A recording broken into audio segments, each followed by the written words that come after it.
Olá, boa noite. O que eu irei relatar aconteceu comigo recentemente em março de 2023, na cidade de Caçapava, no interior de São Paulo. Bem, nesse mesmo ano eu conheci uma garota chamada Luana, uma garota muito especial ao qual eu me apaixonei. Era uma garota muito divertida e foi muito receptiva comigo. Nós conversamos por bastante tempo até que decidimos nos encontrar para sair para uma festa. Marcamos com ela de nos encontrarmos em uma festa que estava tendo em nossa cidade. Nós combinamos o horário e local que iríamos nos encontrar, e assim aconteceu. Nessa festa havia bastante comida, várias barracas com comidas típicas e muito mais. Então ali ficamos conversando, comendo, havia muitas pessoas se divertindo, e creio que ficamos ali por volta de 2 horas, até que ela me pediu que fôssemos embora, pois já era tarde. Isso já era por volta de 00:30. Então, tomamos o caminho de volta para casa. No meio do caminho, enquanto conversávamos, eu comecei a sentir um cheiro muito forte, um cheiro podre. Eu perguntei a Luana se ela estava sentindo aquele cheiro. Ela disse que sim. O caminho em que nós estávamos era um pouco escuro. Nós tínhamos o brilho da lua para nos auxiliar. E foi graças ao brilho da lua que eu pude ver que havia algo vindo em nossa direção. A princípio eu pensei que era algum animal, um burro ou algo do tipo, mas aquilo vinha de maneira eufórica. Eu não sei porquê, mas meio que por instinto eu comecei a sentir um certo medo. Eu pedi para a Luana para que ela se escondesse. Ela perguntou o que estava acontecendo, mas eu disse a ela que ela deveria se esconder. Ela se escondeu atrás de uma árvore. Foi então que aquilo que estava vindo em nossa direção parou a uns 100 metros à nossa frente e ficou em 2 patas. Foi então que eu pude perceber que era um animal enorme.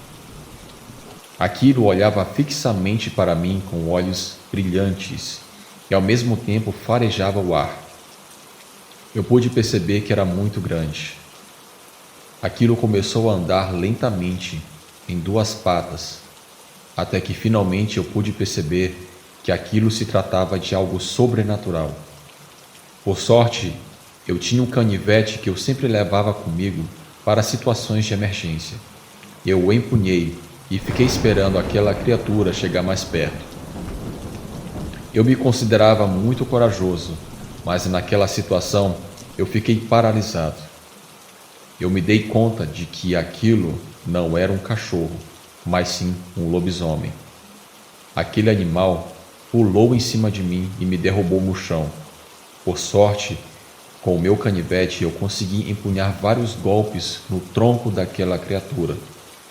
Aquele bicho grotesco saiu de cima de mim e urrou de dor. Ele correu e se embrenhou no mato. A Luana gritava e perguntava o que era aquilo. Eu disse a ela que se tratava de um lobisomem. Ela, correndo, veio, me ajudou a levantar e saímos correndo. Só paramos quando chegamos em sua casa. E depois que ela chegou em sua casa, eu saí correndo para minha casa. Eu estava bastante arranhado devido aos golpes que aquele lobisomem me deu. Eu confesso a vocês que antes de eu ter aquela experiência, eu era bastante cético em relação a coisas sobrenaturais, principalmente lobisomens. Mas hoje eu posso afirmar a vocês que lobisomens existem, além de tantas outras criaturas bizarras que jamais imaginamos, que se escondem na escuridão desse mundo em que vivemos. O meu relato é curto, mas eu espero que vocês tenham gostado. Tenham uma ótima noite.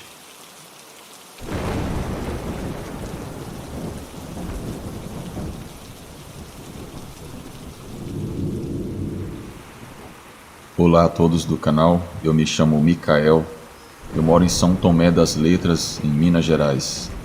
Eu quero compartilhar com vocês minha experiência que foi no ano de 2010.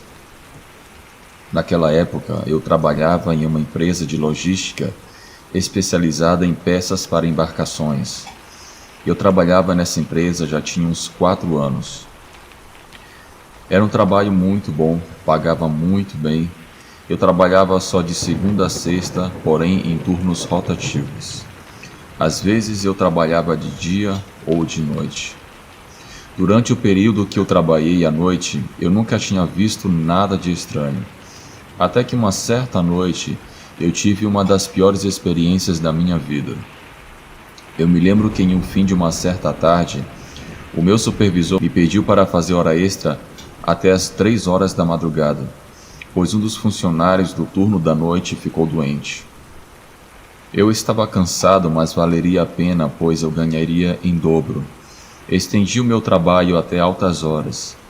Havia bastante caminhões para carregar e descarregar naquela noite. Quando foi por volta das 3 horas, eu havia terminado o meu trabalho. Eu me lembro que antes do anoitecer estava muito quente, mas quando foi de madrugada, a temperatura baixou bastante e eu sentia frio. Porém, eu não tinha levado nada para me agasalhar. Eu estava esperando um táxi para voltar para casa, cortesia da empresa. Enquanto isso, na garagem, eu resolvi ligar uma das empilhadeiras. Eu fiquei atrás dela e me aquecia com o calor quente que saía do motor, até chegar o táxi e eu ir embora. Eu estava em uma espécie de garagem, porém quase não havia iluminação. Atrás de mim havia um tipo de vala com bastante mato e lá embaixo um tipo de ribanceira. Apesar de tudo, a lua estava grande naquela noite. Foi quando, através dos retrovisores da empilhadeira, eu vejo uma criatura andando em 2 patas como se fosse um homem. Ele caminhava lentamente na rua de terra. Eu via ele andando bem devagar, olhando para mim. Porém, parecia estar apenas cruzando a rua, em direção à ribanceira. Aquela coisa tinha pernas deformadas, cabeça de cachorro e orelhas tão grandes que batiam no seu tórax. O meu coração acelerou naquele momento. Eu fiquei paralisado ali atrás da empilhadeira. Como eu estava de costas para ele, eu fingia que não o tinha visto, mas eu acompanhava seus passos através do retrovisor da máquina. Aquilo estava a uns 10 ou 15 metros de distância de mim. Ele andava lentamente em direção ao mato, mas nunca tirava os seus olhos de mim. É como se ele estivesse esperando eu virar para vê-lo ou alguma reação da minha parte. Aquela coisa finalmente entrou no mato e desapareceu. Eu continuei ali parado, rezando. Eu não sabia o que fazer. Eu não sabia se eu corria para o depósito ou se eu ficava ali até o táxi chegar. Depois de uns 2 minutos, o táxi chegou. Mais que depressa, eu desliguei a empilhadeira e entrei no carro. Levei a chave e pedi para o motorista acelerar. Eu olhava de dentro do táxi para o matagal para ver se aquela criatura ainda estava lá me olhando, mas eu não vi mais nada. Eu nunca comentei com ninguém essa experiência que eu tive.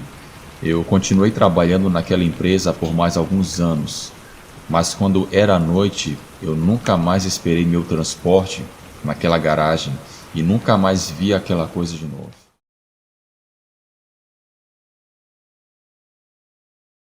Saudações a todos, eu sou de Louisiana, Estados Unidos. Eu tenho 49 anos e quero comentar primeiramente sobre um ser que muitas pessoas no Brasil ou em vários países chamam de lobisomem, mas que conhecemos como rougarou.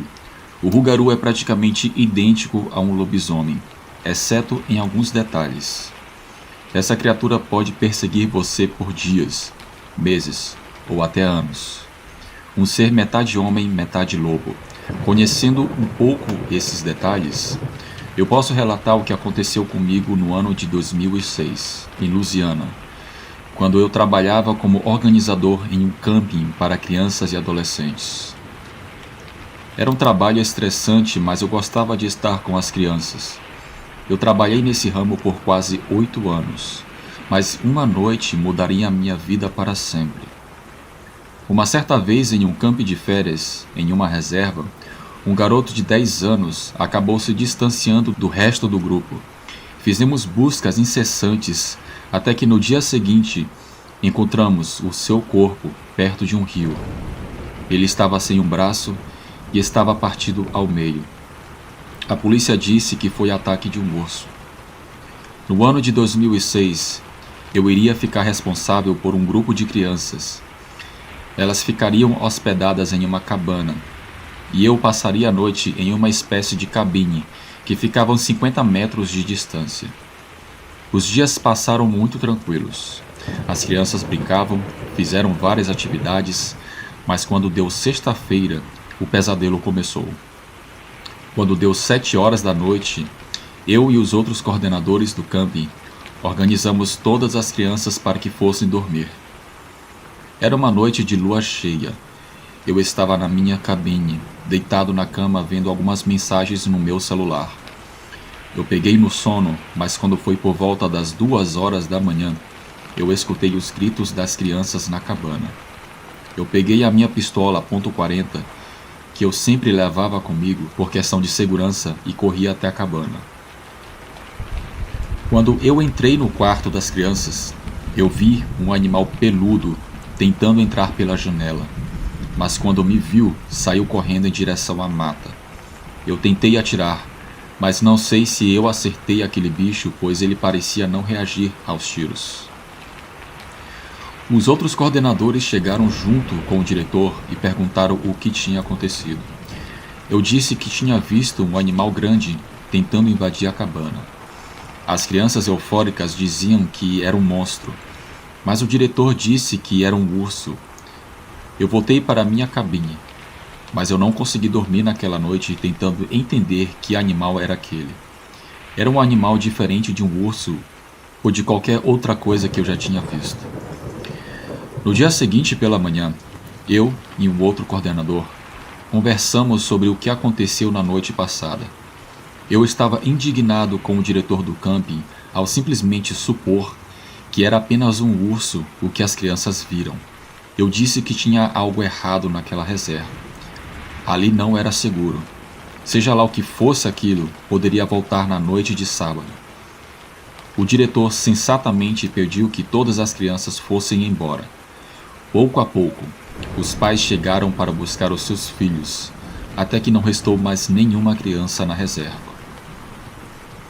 Para minha infelicidade, o diretor nos pediu para ficar 2 dias a mais ali no camping para limpar e organizar todo o local.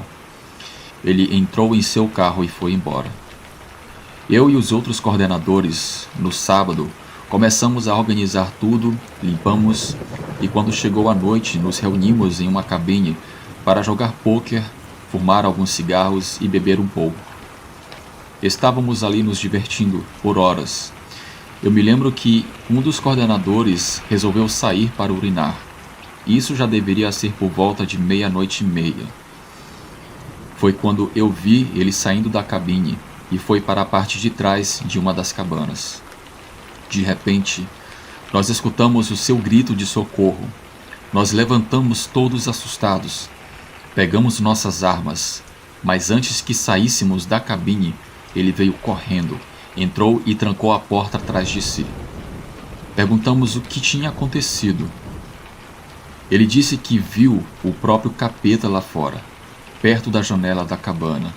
Um dos meus colegas de trabalho disse que suspeitava que era um rugaru. Eu olhei pela janela e vi que aquela coisa agora estava se aproximando da nossa cabine. Foi então que eu peguei a minha arma e comecei a atirar naquela coisa. Os meus companheiros começaram a atirar naquela coisa, da janela. Do lugar de onde estávamos, eu pude ver melhor aquele monstro. Era um cão gigante, com mais de 2 metros de altura, com olhos vermelhos. Porém, aquela coisa parecia ter aspectos físicos humanos e uma boca grande e descomunal.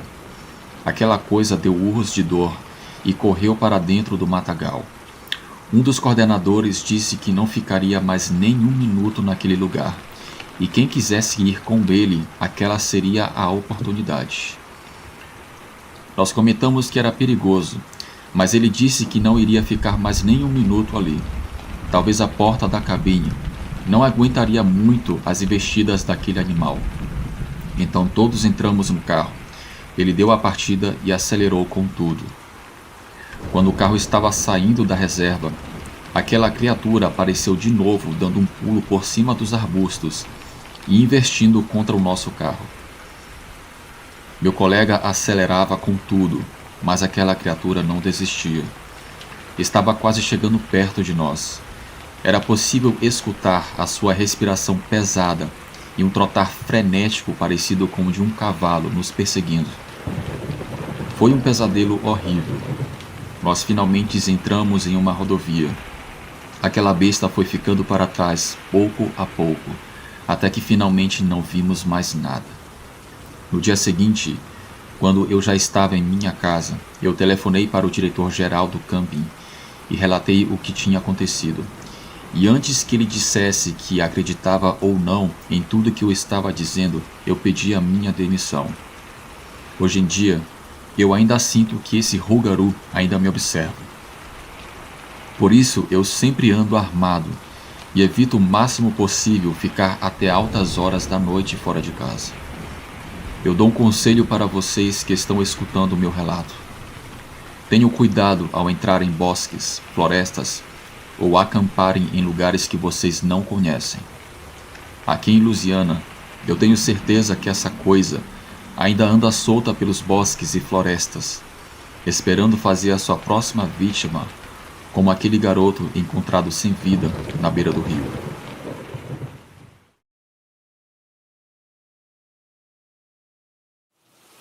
Olá a todos, eu me chamo Mário Ortega. Eu moro em Yucatán, México. Eu quero compartilhar o que aconteceu em São Luís Potosí, também no México.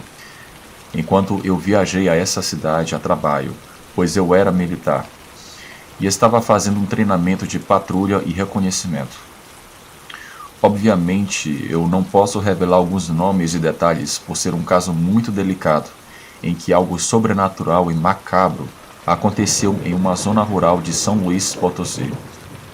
Fato em que 2 vítimas tiveram um fim trágico, e desde então muitos atribuem esses acontecimentos ao ataque de uma horrível criatura. Isso foi na década de 40. Nós buscávamos neutralizar uma ameaça que estava amedrontando camponeses e fazendeiros daquela zona. Muitos diziam se tratar de um ser grande, peludo, olhos brilhantes, o que se assemelhava muito a um lobo gigante. Todos concordavam em uma coisa: aquela besta se alimentava de carne humana. E um dos primeiros casos me chamou muito a atenção. Em respeito à memória dessa vítima e por ser um garoto, eu vou chamá-lo de Ariel. Ariel era de uma família de camponeses, muito tradicional em São Luís Potosí. Essa família se dedicou muitos anos à colheita, principalmente de cana, café e laranja. O pequeno Ariel era uma criança feliz e frequentava a escola.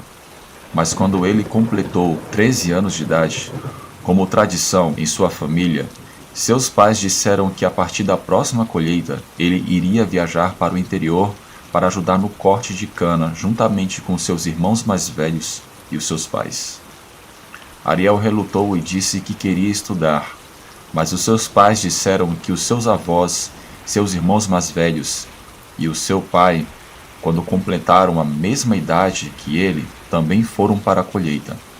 Seu pai deu a ele 2 alternativas: ou Ariel iria para o campo, ou ele iria para fora de casa. Ariel não tinha outra alternativa a não ser aceitar. Importante lembrar que o trabalho de corte de cana era praticamente um trabalho escravo. Condições de trabalho quase desumanas. E praticamente o salário era a comida e a moradia, precária também. Na manhã seguinte, contra a sua vontade, Ariel se preparou para a viagem juntamente com seus pais e seus irmãos, para a colheita de cana. Chegariam 2 ônibus para buscar os novos trabalhadores em uma praça no povoado. Seus pais e irmãos entraram em um ônibus, e Ariel, por engano, acabou entrando no outro ônibus. Porém, ele não se preocupou, pois encontraria sua família no destino final. Mas, para sua surpresa, em uma certa parte do caminho, o ônibus em que Ariel estava seguiu por um caminho diferente. E pela janela, ele viu o ônibus onde estavam seus pais, indo para outro acampamento. Ariel chegou junto com os outros na fazenda. Eles foram recebidos de maneira rude pelo capataz da fazenda, que lhes explicou as normas de trabalho. Seriam 12 horas de trabalho. Era oferecida comida e moradia, porém era descontado de seus miseráveis salários. Ariel estava nervoso ao ver que seus pais e irmãos não estavam lá. Ele pensou em subir novamente no ônibus e voltar para casa, mas certamente os capatazes não o deixariam. Naquela época no México era assim, em muitos lugares. Muitos trabalhavam por quase nada, mas não tinham escolha. Era uma vida muito sofrida. Ou era isso, ou era nada. Ariel não encontrou seus pais e irmãos naquela noite. Ele estava sozinho em um mundo cruel e desconhecido. Naquela noite começou a chover forte. O único abrigo que tinha naquele lugar era praticamente aberto e sem paredes. Muitos trabalhadores se amontoavam e se molharam com a chuva. Ariel usou 2 sacos de lixo para se abrigar da chuva e do frio. Às 5 horas da manhã, todos tinham que estar de pé. Obviamente, ninguém conseguiu dormir. Antes de ir para a lavoura, havia um lugar, uma espécie de cantina, em que era oferecido café e pão. Obviamente que aquilo não era de graça e, no fim das contas, iria ser cobrado. Ariel chegou atrasado. O café já estava frio e só havia um pedaço de pão. Ele subiu no caminhão junto com os outros peões e todos foram para o lugar de corte da cana. Chegando lá, começaram a trabalhar. Ariel, sem experiência nenhuma, mal sabia como usar as ferramentas. Suas mãos pequenas imploravam para ele parar devido à dor e ao peso da foice. Por meta, todos os peões tinham que cortar pelo menos 30 metros quadrados de plantação de cana, e Ariel não conseguiu nem a metade disso. O que significava que no dia seguinte ele teria que fazer o dobro, de um jeito ou de outro, se ele quisesse ter um bom salário no final do mês. Era a exigência do dono da fazenda. No dia seguinte chegaram novos peões para o corte de cana. Um deles chamou muito a atenção de todos que estavam ali. Era um velho indígena que aparentava ter uns 80 anos. Muitos dos peões que estavam ali começaram a rir, dizendo que aquele velho não aguentaria cortar 1 metro de cana e já cairia morto de cãibra. Por incrível que pareça, aquele velho era muito forte, ágil e não demonstrava cansaço ao estar no corte de cana. Enquanto isso, Ariel pela primeira vez pediu aos céus para conseguir ser forte perante todo aquele sofrimento. Aquele velho, vendo o sofrimento do garoto, o ajudou e ensinou algumas técnicas para realizar o trabalho. O que chamava muito a atenção naquele velho é que ele não falava bem o espanhol. Ele falava uma língua de uma tribo indígena descendente dos maias, mas muitos o conseguiam entender, pois haviam alguns trabalhadores que falavam seu dialeto também. Aquele velho às vezes falava umas coisas estranhas, como se estivesse rezando, e também queimava ervas ao redor de uma fogueira. Ele fazia isso para afastar ameaças sobrenaturais. Logo, ele ganhou o apelido de Velho Bruxo.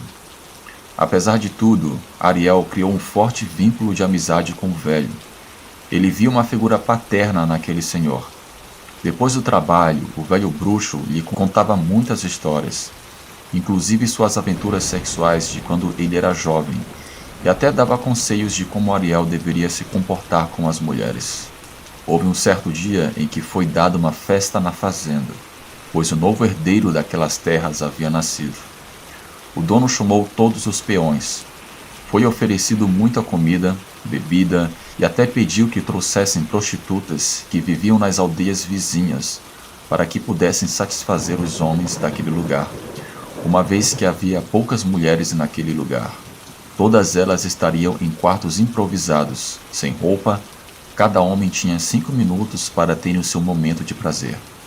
Alguns homens estavam em volta de uma fogueira conversando. lá estava Ariel e o velho bruxo.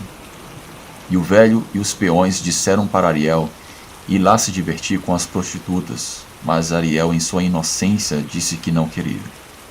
Todos ao redor da fogueira começaram a rir do pobre menino. Eles começaram a contar várias histórias referentes ao sobrenatural. Quando chegou a vez do velho contar as suas histórias, ele começou a falar de uma besta, metade homem, metade animal, que habitava as serras do sul de São Luís Potosí. Uma besta coberta de pelos cinzas, de quase 2 metros de altura, e tinha longos chifres em sua cabeça. Aquela criatura era sedenta por sangue humano, e já tinha matado muitos homens, mulheres e crianças nas aldeias daquela região. Era uma criatura cruel, dilacerando suas vítimas, desmembrando seus braços e pernas, arrancando suas vísceras. Muitas pessoas diziam que poderia ser um bruxo transformado em alguma fera, ou talvez algo pior do que isso. Quando as vítimas eram encontradas, havia rastro de sangue, ervas, excrementos e emanava um odor de cachorro molhado insuportável. Todos ao redor ouviram aquela história com um certo pavor, pois já ouviram falar sobre essa tal criatura, porém outros se mostraram incrédulos. Mas como estavam bêbados, muitos já tinham pegado no sono. No dia seguinte, todos foram para o corte. Estava prestes a acontecer algo que marcou aquela região e que até hoje é um mistério. Estava fazendo um calor insuportável naquele dia. Ariel já estava um pouco mais acostumado com o ritmo de trabalho. Porém, no período da tarde, começou a chover forte e todos estavam ali trabalhando debaixo de chuva e trovões. No fim do expediente, o caminhão chegou para levar os trabalhadores de volta para o alojamento. Estava escuro e ainda chovia muito. Todos subiram no caminhão. No meio do caminho, o veículo acabou atolando em uma poça de lama que havia se formado devido à chuva. Todos os trabalhadores desceram e tentaram ajudar a desatolar o veículo, mas sem sucesso. Um deles teve a ideia de colocar pedaços de madeira embaixo das rodas do caminhão para tentar desatolar o mesmo. Porém, eles estavam no meio do nada. Haviam pedaços de madeira na casa de ferramentas que ficava perto do local de corte, porém eles estavam bem longe de lá. O motorista perguntou quem poderia voltar lá para pegar madeira, mas nenhum dos peões se ofereceu para ir, e infelizmente sobrou para o Ariel. Ele teria que caminhar na chuva, na escuridão e com frio para buscar as madeiras. O velho bruxo, se compadecendo do garoto, disse que iria o acompanhar, e lá se foram os dois de volta ao local de corte. Enquanto isso, os outros peões continuaram tentando desatolar o caminhão. Após vários minutos, finalmente eles conseguiram. Porém, o velho e o garoto ainda não tinham retornado. O motorista do caminhão falou que não iria esperar mais, e tampouco os peões. Todos estavam com fome, cansados e com frio, e uma refeição quente e gostosa os aguardavam. Eles deixaram o Ariel e o velho à sua própria sorte. A noite passou e ambos não apareceram no alojamento dos trabalhadores. No dia seguinte, todos subiram no caminhão e foram para o seu trabalho. E no meio do caminho, riam, pois esperavam encontrar o Ariel e o velho dormindo abraçados dentro da casa de ferramenta, fazendo piadas muito maldosas. Chegando lá, para sua surpresa, a casa de ferramentas estava trancada e os dois não estavam lá dentro. Os peões pensaram que talvez o garoto e o velho deveriam ter ido a pé para a fazenda e em algum momento eles se cruzaram, só que eles não o viram fazendo isso. Ou talvez já estivessem trabalhando no local de corte. Porém, quando chegaram no canavial, não encontraram nenhum dos dois. Daquele momento em diante, todos começaram a ficar preocupados com o que poderia ter acontecido. Organizaram grupos de busca para encontrar ambos. Depois de uma longa busca pela área, se escutou um grito de pavor de um homem no meio do canavial. O restante do grupo foi até onde se escutavam aqueles gritos. E quando chegaram, viram um de seus companheiros diante de uma cena bizarra. No chão, jazia vísceras espalhadas, ossos quebrados, excrementos de algum animal, No chão estava o pequeno crânio sem a pele do que antes era uma criança indefesa. Seus braços e pernas não puderam ser encontrados. O fedor era insuportável. Muitos começaram a vomitar devido ao mau cheiro. E após a chegada das autoridades e algumas investigações, concluíram que, de acordo com as roupas e alguns pertences, aqueles restos mortais eram do pequeno Ariel. Naquele momento também não puderam encontrar o velho bruxo, e logo furiosos, todos os trabalhadores pensaram que havia sido ele o autor daquele macabro crime e que ele poderia ter se transformado naquela fera, pois havia ervas ao redor do que sobrou de Ariel. A polícia fez buscas pela região, mas não encontrou nada que pudesse indicar o paradeiro daquele velho. Sepultaram o que restou do pobre menino, e foi oferecida uma recompensa pela cabeça do velho. Mas passando-se alguns dias, veio a surpresa. Encontraram também o corpo do velho bruxo, atravessado em um galho de árvore, e o pouco que sobrou dele. Os músculos de suas pernas haviam sido comidos até que restassem somente os ossos.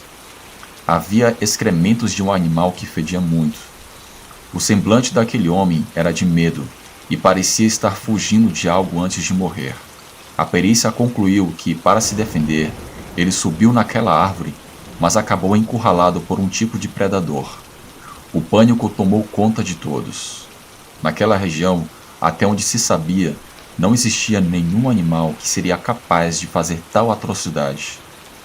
A maneira como os corpos foram encontrados dava-se a entender que o que quer que tenha feito aquilo com o velho e com o Ariel fez por pura maldade e prazer sádico.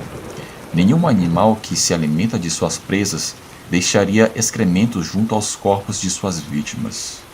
Todos se lembraram da história que o velho contou sobre aquela besta sobrenatural, e até cogitaram que aquele velho queimava essas ervas como uma maneira de afastar aquela fera daquele lugar. O medo foi tanto que muitos trabalhadores não quiseram mais trabalhar naquela plantação de cana e foram embora. Ninguém queria se arriscar a ser a próxima vítima. E os campos ficaram praticamente abandonados, dando prejuízo aos donos de plantações. Os povoados vizinhos fizeram um toque de recolher, e quando dava a noite, todos se trancavam em suas casas, principalmente em épocas de chuvas, e muitas vezes era possível escutar grunhidos de algo grande e assustador dentro dos canaviais. E eu não duvido que até hoje aquilo ronda a região. Ariel, um menino que estava longe de seus pais e irmãos, separados por um destino cruel, teve os seus sonhos de criança interrompidos por uma fera macabra. Essa é a triste história desse garoto que muitos me relataram em São Luís Potosí, e espero que ele e também o velho índio possam estar em paz. Obrigado por ouvirem o meu relato. Boa noite. Se você chegou até o final desse vídeo, eu agradeço pela sua audiência. Se você não é inscrito, se inscreva no canal, ative o sino de notificações para sempre ser avisado quando tiver vídeos novos aqui no Relatos do Frank. Se você tem alguma experiência ou conhece alguém que teve alguma experiência sobrenatural e deseja contar aqui no canal, envie para o endereço de e-mail que está aparecendo aqui na tela. Sugiro também que você veja outros vídeos aqui do Relatos do Frank.